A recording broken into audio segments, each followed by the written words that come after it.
우리 하나님의 말씀을 보겠습니다. 요한복음 제21장의 말씀입니다. 1절에서 6절까지 말씀입니다. 그 후에 예수께서 디베랴 호수에서 또 제자들에게 자기를 나타내셨으니 나타내신 일은 이러하니라. 시몬 베드로와 디두모라 하는 도마와 갈릴리 가나 사람 나다나엘과 세베대의 아들들과 또 다른 제자 둘이 함께 있더니 시몬 베드로가 나는 물고기 잡으러 가노라 하니 그들이 우리도 함께 가겠다 하고 나가서 배에 올랐으나 그날 밤에 아무것도 잡지 못하였더니 날이 새어갈 때에 예수께서 바닷가에 서셨으나 제자들이 예수 오신 줄 알지 못하는지라. 예수께서 이르시되 얘들아 너희에게 고기가 있느냐? 대답하되 없나이다. 이르시되 그물을 배 오른편에 던지라. 그리하면 잡으리라 하시니 이에 던졌더니 물고기가 많아 그물을 들 수 없더라. 아멘. 다양성의 시대에 살고 있는 우리가 꼭 해야 할 일이 있습니다. 하나는 중심을 든든히 세우는 일입니다. 그리고 또 하나는 더 새로워지는 것입니다. 코로나 전국을 겪으면서 우리는 먼저 주님을 생각했습니다.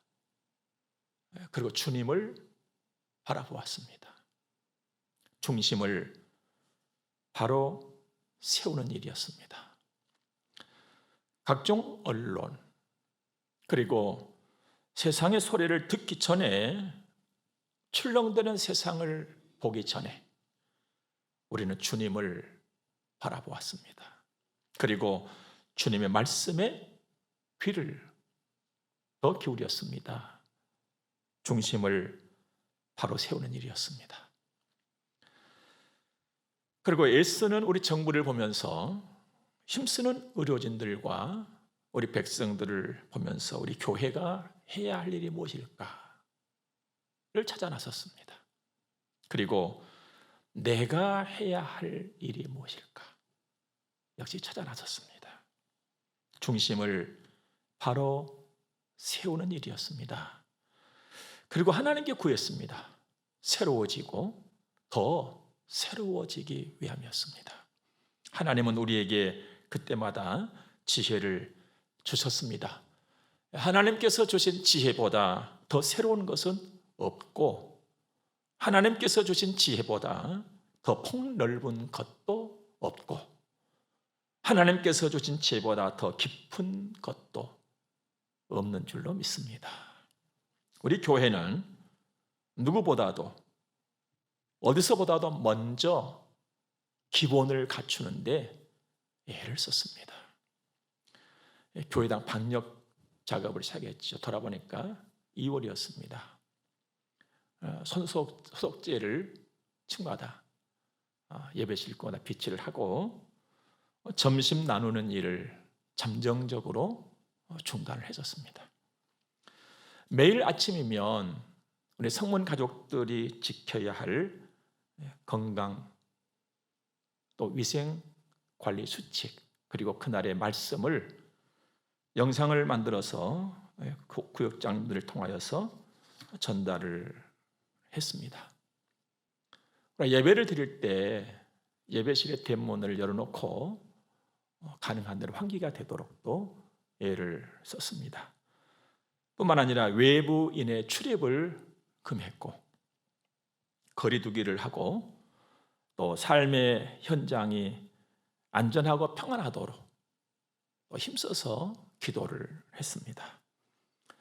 우리가 드리는 주일 예배 영상을 별도로 만들어서 보내드리게 되었고 또 소독 약통을 들고 또 어깨에다가 메고 우리 동네 방역 작업 봉사 활동을 했습니다. 그리고 우리 성문 가족들은 삶의 현장에서 누구보다도 조심하고 부지런히 열심히 살았습니다. 주님을 더 사모하면서 또 예배의 소중함을 가슴에 담고 교회당에 함께 모두가 다 모여서 점심을 먹고 기쁘게 찬양하는 그날이 속히 오기를 손꼽아 기다리면서 말입니다. 참으로 감사한 일들이었습니다. 우리 모두가 이렇게 할 수 있었던 힘, 그 비밀은 딱 하나였습니다. 사랑이라고. 식지 않은 사랑, 건강한 사랑, 살아있는 사랑이었습니다. 하나님 사랑, 그리고 교회 사랑, 그리고 서로 이웃 사랑이었습니다. 그러다 보니까 모두에게 유익한 일이 됐습니다. 정부에서 요구하는 지침 사항에도 만족하게 되었고, 우리 서로에게도 좋은 일이 된 것입니다. 사랑은 언제나 좋은 것을 생각합니다. 그리고 그 좋은 것을 이루어냅니다. 사랑에는 비난이 없습니다. 그저 때론 아픈 가슴일지라도 바라고 믿고 기다리는 것입니다. 우리 교회는 앞으로도 이 일을 더 많이 힘써서 더 잘 해가야 할 줄로 믿습니다. 어느새 우리는 4월 마지막 주일 예배를 드리고 있습니다. 지난 석 달을 돌아보면 빠른 것 같으면서도 참 지루했던 날들인 것 같습니다.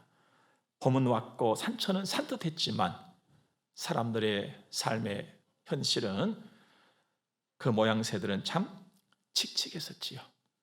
그러나 부활하신 주님이 우리 안에 참 빛을 담아 주셔서 우리는 감사로, 그리고 기쁨으로, 그리고 평안함에, 소망으로 오늘 여기까지 일어나 온 줄로 믿습니다. 오늘은 우리가 그 주님의 사랑을 한 번 더 느껴보고 우리 가슴에 담을 수 있는 그런 시간이 되기를 바랍니다. 오늘 1절 말씀을 다시 한번 보면요, 그 후에 예수께서 디베랴 호수에서 또 제자들에게 자기를 나타내셨으니 나타내신 일은 이러하니라로 시작을 합니다. 그 후에, 이 말씀은 예수님께서 이미 부활하시고 제자들을 찾아오셔서 제자들을 만났어요. 그리고 또 다시 제자들을 만나기 위해서 오셨습니다. 여기서 말하고는 디베랴 호수는 바로 갈릴리 호수, 다른 이름이지요. 그때 베드로와 몇 동료들은 고기를 잡는다고 배 타고 떠난 뒤였습니다. 그런데 그들 그날 밤에 아무것도 잡지 못했습니다.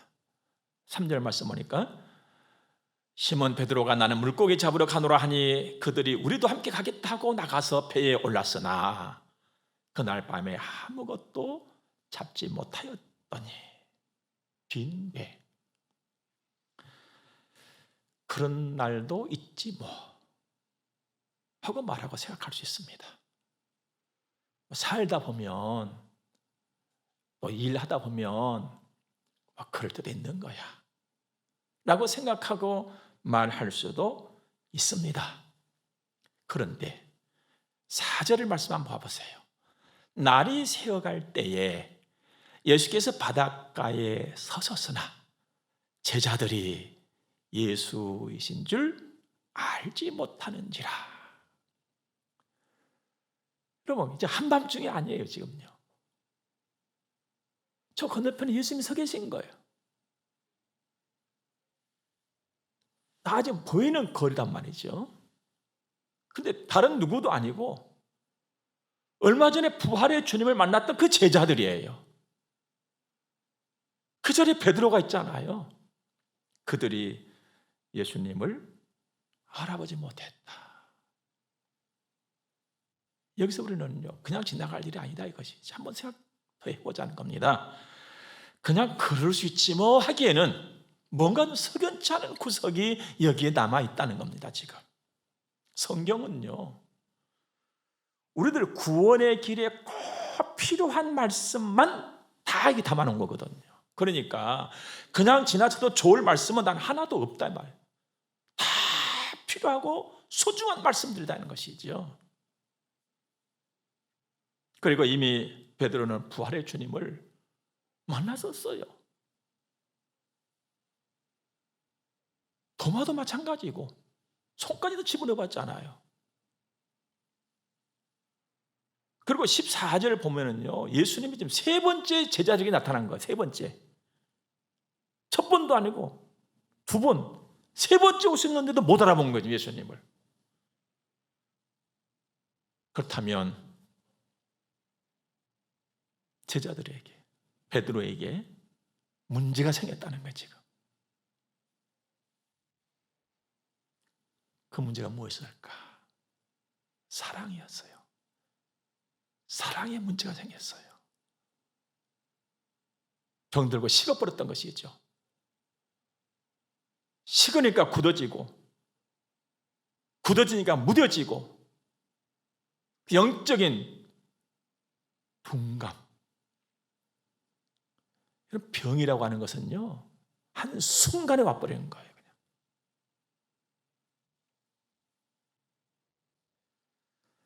여러분, 사랑도 살아있는 사랑이어야 사랑인 것입니다.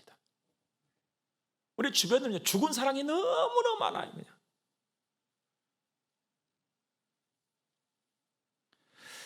엄마와 아기를 한번 생각해 보자고요. 육아하는데 얼마나 힘듭니까? 다 여러분 경험해 보셨겠지만 고온에 잠들지요. 그런데 아무도 듣지 못하는 그 아가의 휘소리를 엄마가 듣고 일어나서 규직을 갈아주잖아요. 아무도 느끼지 못하는 어린 아가의 뒤척거림을 엄마는 느끼는 거예요. 그래서 고난 육체를 털고 일어나서 아기를 살피는 거예요. 이것이 살아있는 사랑이에요. 여러분, 살아있는 사랑은요, 반응이 아주 빨라요. 민감하거든요. 우리가 찬양할 때도 이런 가사가 있지요. 우리의 작은 신음에도 응답하시고 우리 작은 신음까지도 주님은 들으신다. 이게 살아있는 사랑인 거예요. 민감한 것이죠. 주님의 사랑, 얼마나 고운지 그 사랑에 뭘 덧붙일 수가 없어요. 우리를 향하신 주님의 살아있는 그 영롱한 사랑. 여러분, 삶이라고 하는 것은요, 사랑하는 만큼 느끼고, 사랑하는 만큼 보이고, 사랑하는 만큼 들리는 것입니다. 여러분, 건강한 사랑, 살아있는 사랑을 많이 품고 사시기를 바랍니다. 안타깝게도 주님을 향한 베드로의 사랑에 병이 왔다는 것. 여러분, 15절 이하에서 우리가 잘 아는 내용입니다. 이제 그 숯불에 구운 고기를 준비하신 예수님이 그 베드로를 비롯한 제자들과 함께 아침을 딱 잡수시고 나서 베드로에게 뭘 물어봅니까? 너 나 사랑하니? 이거 물어본 거예요. 병들어 잠든 사랑을 일깨우고 있는 거예요. 그 세 번 물었죠, 세 번. 너 사랑하니? 사랑하니? 사랑하니? 자, 그렇다면 베드로는 병든 그 사랑을 과연 회복받을 수 있을까? 오늘 5절부터 7절 말씀 보면요, 예수께서 이르시되 얘들아 너희에게 고기가 있느냐? 대답하되 없나이다. 이르시되 그물을 배 오른편에 던지라 그리하면 잡으리라 하시니 이에 던졌더니 물고기가 많아 그물을 들 수 없더라. 예수께서 사랑하시는 그 제자가 베드로에게 이르되 주님이시라 하니 시몬 베드로가 벗고 있다가 주님이라 하는 말을 듣고 겉옷을 두른 후에 바다로 뛰어내리더라. 이 말씀을 보면요, 베드로가 사랑을 치료받고 회복을 하는데, 첫째는 예수님이 찾아오심으로, 두 번째는 좋은 이웃으로, 세 번째는 예수님의 포기함이 없으신 사랑하심으로 베드로가 주님을 향한 사랑을 온전히 회복을 받게 되어져요. 그러니까 회복은 주님으로 시작해서 주님으로 완성된다는 것입니다. 여러분, 우리에게 예수님의 찾아오심, 예수님의 도우심, 그 사랑, 그 은혜 없이는요, 인생의 삶이라고 하는 것은 허무, 아니면 허망, 아니면 헛것되는 것입니다. 코로나19, 그리고 미국 안에서도 뉴욕. 여러분, 미국 뉴욕이라고 하는 도시는요, 첨단 과학 문명의 중심지라고 할 수 있는 곳이에요. 첨단 과학 문명의 중심지. 그런데 우리 그곳에 안 가봤습니다만은 보도를 통해서 볼 때 처참하게 무너지고 있잖아요. 그 참담한 현실을 보는데 제 마음에는 허망, 이 생각이 들었어요. 인간의 힘이라고 하는 것은 사실 아무것도 아니에요. 그리고 성경에 모래 위에 지은 집이 다 떠올랐어요. 여러분, 모래 위에 지은 집은요, 비바람 치면 무너짐이 심하다 그랬어요. 예수 없는 세상의 모습들이에요. 그러나 반석 위에 세워진 집은 괜찮다 이 말이에요. 그럼 그 반석이 도대체 어디 있느냐? 여기 교회 안에 있어요. 그 반석이 도대체 누구냐? 그리스도 예수. 여러분, 예수 잘 믿으시기 바랍니다. 예수님의 은혜 속에서 사시기 바랍니다. 그 은혜 지금 받아야 돼요. 지금 괴로움이 있는 지금 은혜 받을 때예요. 두려움이 있는 지금 바로 은혜 받을 때예요. 빈 배로 돌아온 지금이 은혜 받을 때라 이 말입니다. 자, 그러면 좋단 말이죠. 은혜 받지 않는 거예요. 그럼 도대체 은혜를 내가 받았다, 은혜 받음, 이게 뭘까 하는 거예요. 뭘까? 좀 잘 아셔야 돼요. 은혜 받았다 하는 것은 도대체 뭘까? 6절에 그 답이 나옵니다. 은혜 받음은 이것이에요. 그물을 배 오른편에 던지라, 그리하면 잡으리라 하시니 이에 던졌더니. 배 오른편에 던지라, 그리하면 잡으리라 하시니 이에 던졌더니. 은혜 받음은 순종으로 열매를 얻는 거예요. 물론 은혜 속에는 기분 좋음 있어요. 기쁨 있어요. 만족 있어요. 그러나 그보다 더 소중한 보석이 하나 있습니다. 주님의 사랑이거든요. 근데 보통 사람들은요, 기쁨, 좋음, 만족, 이것만 딱 봐요. 그 너머에 있는 주님의 사랑을 보지를 못해요. 그러다 보니까 좋아, 여기에 딱 머물러요. 만족하게 느껴지는 거예요. 거기서 딱 스톱돼 있어요. 그러니까 조금 지나면은 기쁨이 싹 사라지고 만족감도 싹 사라지고. 왜? 현실이 있으니까. 은혜 받았다고 하는 사람이 며칠 지나면 더 까칠해가지고 나타나요. 왜요? 그보다 더 소중한 것을 못 봤거든요.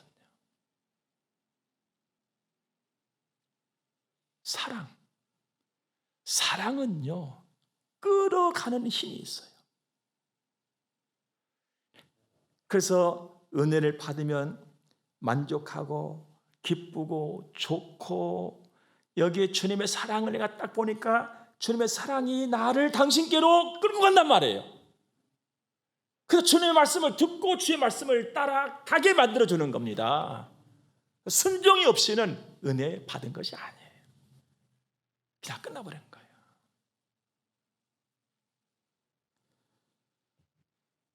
은혜를 받고 순종을 해야 진짜 은혜가 되어서 열매가 있는 거예요.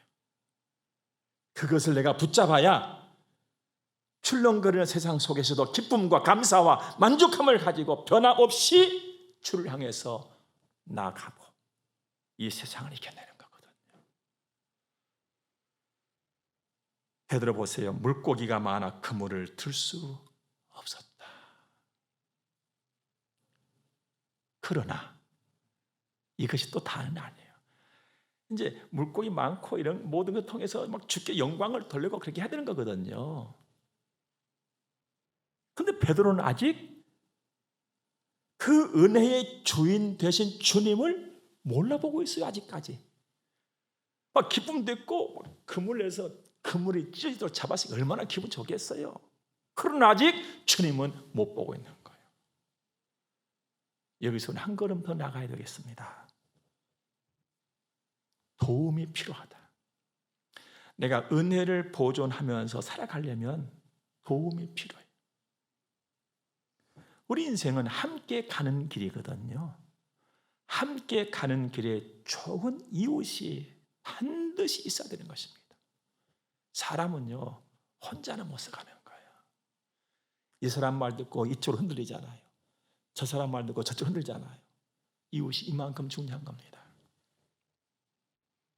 주님의 사랑, 주님의 능력도 중요하지만 좋은 이웃 정말 중요한 것입니다. 만일 그날 베드로가 좋은 이웃을 만나지 못했다면 그 이웃들이 이야 고기 많이 잡았다. 이제 빨리 가자 우리 배고파. 이렇게 끝났을 거예요. 그런데 베드로 곁에는 좋은 이웃이 있었습니다. 그가 누굽니까? 7절 보니까 예수께서 사랑하시는 그 제자 그랬어요. 그가 누굽니까? 요한이었어요. 요한이 베드로를 찔러 형아 예수님이야. 예수님을 말해줄 수 있는 이웃이 있어야 내가 설 수 있는 거예요. 진짜 은혜가 은혜 되는 거예요. 그렇지 않으면요 기분 좋아서 야 우리 밥 한 그릇 먹으러 가자 밥 먹고 나면 다 끝나버리는 거예요. 사랑하는 여러분, 우리 사는 곳의 이웃은요 정말로 중요한 것입니다. 운전을 하는 길바닥에서도요 이웃이 정말로 중요하더라고요. 제가 운전해 보니까 어떤 날은요 앞차가 막 속도를 내고 갈 때가 있어요. 길이 비었을 때. 그러면 저도 그냥 막 빨리 가려고 하는 마음이 막 충동이 나는 거예요. 앞차 막 달려가니까. 그래서 중심을 잡고 야 가서 가면 안 되지 하고 가면요 뒤에서도 빵빵거려서 빨리 가라고. 앞이 텅 비었는데 왜 빨리 안 가냐는 거예요. 또 그냥 그것만 아니고요 옆에서 차가요 아무 사인도 없이 그냥 앞으로 콱 오는 경우도 있어요. 그럼 등 끌고 싸가죠. 그냥 간이 콩알만 해져요. 그냥 여러분 어디서나 좋은 이웃이 되세요. 좋은 이웃. 그리고 좋은 이웃과 함께 하세요. 요한의 말을 듣고 정신이 번쩍 든 베드로 그거 어떻게 합니까? 7절 중반절 보니까요 시몬 베드로가 벗고 있다가 이게 뱃사람의 전형적인 모습이에요. 주님이라 하는 말을 듣고 겉옷을 두른 후에 바다로 뛰어내리더라. 정말 베드로답지요. 베드로 하면 딱 생각나는 게 있어요. 그 성질 머리.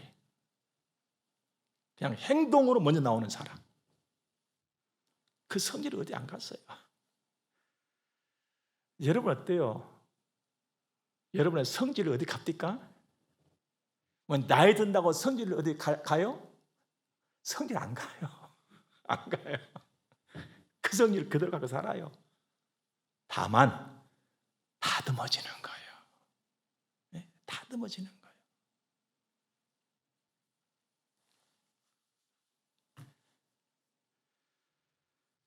중요한 건 누구 손에서 다듬어지냐는 거예요.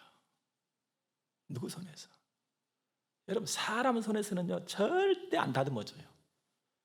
사람이 사람을 다듬으려고 하면요 싸움밖에 안 나는 거예요. 주인이 나타나서 딱 잡고 다듬어줘야 돼요. 주님이 붙잡고 다듬으면 다듬어지는 거예요. 예수 믿는 사람은 이래서 소망이 있는 거예요. 베드로는 주님의 손에 다듬어졌습니다. 어떻게? 계속 말씀하셔요. 니 나 사랑하니? 다듬는 거. 니 나 사랑하니? 포기함이 없는 주님의 찾아오심, 주님의 사랑으로 베드로는 다듬어지고 또 다듬어집니다. 그래서 마침내 베드로는 예루살렘 교회의 기둥 같은 일꾼이 되잖아요. 그리고 주님 바라면서 순교의 제물이 되잖아요. 병든 사랑이 완전한 회복을 얻게 됐습니다. 그 사랑이 오늘 또 우리 안에 와 있는 줄 믿으시기 바랍니다. 여러분과 저도 주님의 손에 그래서 다듬어지고 또 다듬어지면 보석 같은 그런 사람으로 그의 쓰임받게 되는 줄로 믿으시기 바랍니다. 베드로에게 네가 나를 사랑하니 하셨던 주님의 음성이, 우리 주님의 그 사랑이 나에게도 우리에게도 들려지기를 바랍니다. 하루하루 주와 동행하는 풍성한 인생 되시기를 주의 이름으로 축복합니다. 기도하겠습니다.